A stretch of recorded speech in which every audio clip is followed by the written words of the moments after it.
diinta madaxa kala dhaco qofna waa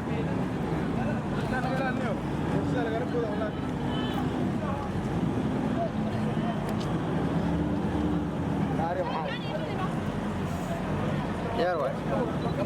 قاري عشان فارق ولا راعي وفارق حتى سي مثلا قاري اظن والله شيء ضروره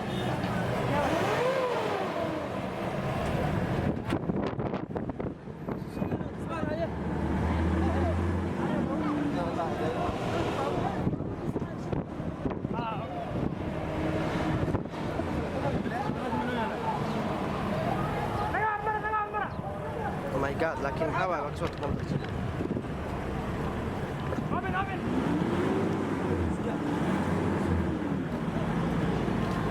wixii dad haymay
بلي فرماجو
بسم الله الرحمن الرحيم waxaan rabaa inaan mahadnaq u soo jeediyo dadka soo dhaweynteeda abaabulay iyo kumaankunka Soomaaliyeed ee ka soo qayb galay soo dhaweynteeda iyo ciidamada qalabka sida oo runtii door fiican ka ciyaaray sidii nabadgelyada u sugi lahaayeen iyadoo aysan waxba ka dhicin incident ah aad iyo aad ayaan ugu mahadnaqayaa qof kasta oo ka soo qayb galay soo dhaweynteeda waxaan halkan u imid oo aan fursad idin siinayaa inaan ahay maanta laga bilaabo murashax u taagan xilka madaxweynaha jamhuuriyadda federaalka Soomaaliyeed tartanka dhici doona maalmaha soo socda hadduu eebba yiraahdo barnaamijkayga siyaasadeed iyo waxqabad iyo wixii la mid ah gadaal yaan ka shaacin doona hadduu eebba yiraahdo waxaan rabaa fursaddan inaan uga faa'iidaysto waan rabaa baaq inaan diro ku saabsan arrimaha abaaraha waxaan ognahay in abaar dheer ay dalka ka jirto dad iyo xoolo badanna ay ku baaba'een waxaan rabaa inaan ganacsatada Soomaaliyeed iyo guud ahaan ummadda Soomaaliyeed iyo beesha caalamka aan ugu baaqo inay gacan ka geystaan sida dadka Soomaaliyeed oo tabaalaysan wax loola gaari lahaa ilaahna waxaan ka baryaynaa inuu dhibkaas iyo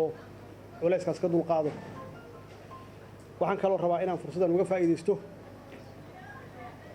aan ugu hambaliyeeyo ciidanka booliiska Soomaaliyeed iyo qoysaskooda bacdama maanta ay tahay ama ay u dabaaldegayaan sanad guuradii 73aad ee ka soo wareegtay aasaaskii ciidanka booliiska Soomaaliyeed waxaan ugu mahadcelinayaa sida hagar la'aanta ah ay ugu huraan maalin walba naftooda si dalkan ay xasilooni siyaasadeed ama xasilooni nabadgelyo ay u keeni lahaayeen mar walbana waxaa la rabaa inaan la iloobin aan xasuusnaanno sida geesinimada leh ee shacabka ay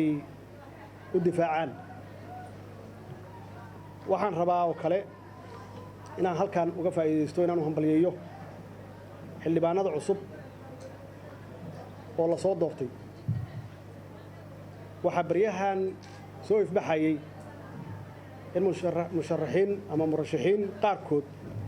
aysan kalsooni ku qabin shacabkooda iyo kalsooniba waxaan ku boorinayaa musharaxiintaas u tartamaya madaxweynaha jamhuuriyadda federaalka Soomaaliyeed waxaan ku boorinayaa inay iimaansadaan shacabkooda iyo xildhibaanada la doortay kalsoonida ka raadiyaan aysan aadin dawlado shisheeye iyo wax la mid ah maxaa yeelay dalkan Soomaali waa iska leh xildhibaanadana waxaa loo doortay inay noqdaan codka Soomaaliyeed marka iyagu unbaa iska leh awoodda qofkii madax noqon lahaa ama madaxweyne ka noqon lahaa dalkan dhammaan waxaan rabaa aan ku soo gabagabeynayaa inaan u hambalyeeyo guud ahaan shacabka Soomaaliyeed meel kasta ay joogaan iyo dhibaatadii ay soo mareen adkaysigoodii in maanta Soomaaliya ay joogto isgoys wax la yiraahdo ama crossroad oo dalkan lagu raadinayo inuu ka yimaado isbeddelkaasna waxaan rajaynaynaa inuu noqdo mid u shaqeeya maslaxadda ummadda Soomaaliyeed guud ahaan waxna ka bedela xaaladda nabad xumada ah iyo nolol xumada dalkan ka jirta anigana waxaan aaminsanahay inaan ahay hoggaan u yimid halkan doorashadan uga qayb galaya inuu dalkan keeno nabad waarta iyo nolol wanaagsan oo qof walba oo Soomaali ah uu maxaan ku raahdaa uu ka faa'iideysto waa mahadsantihiin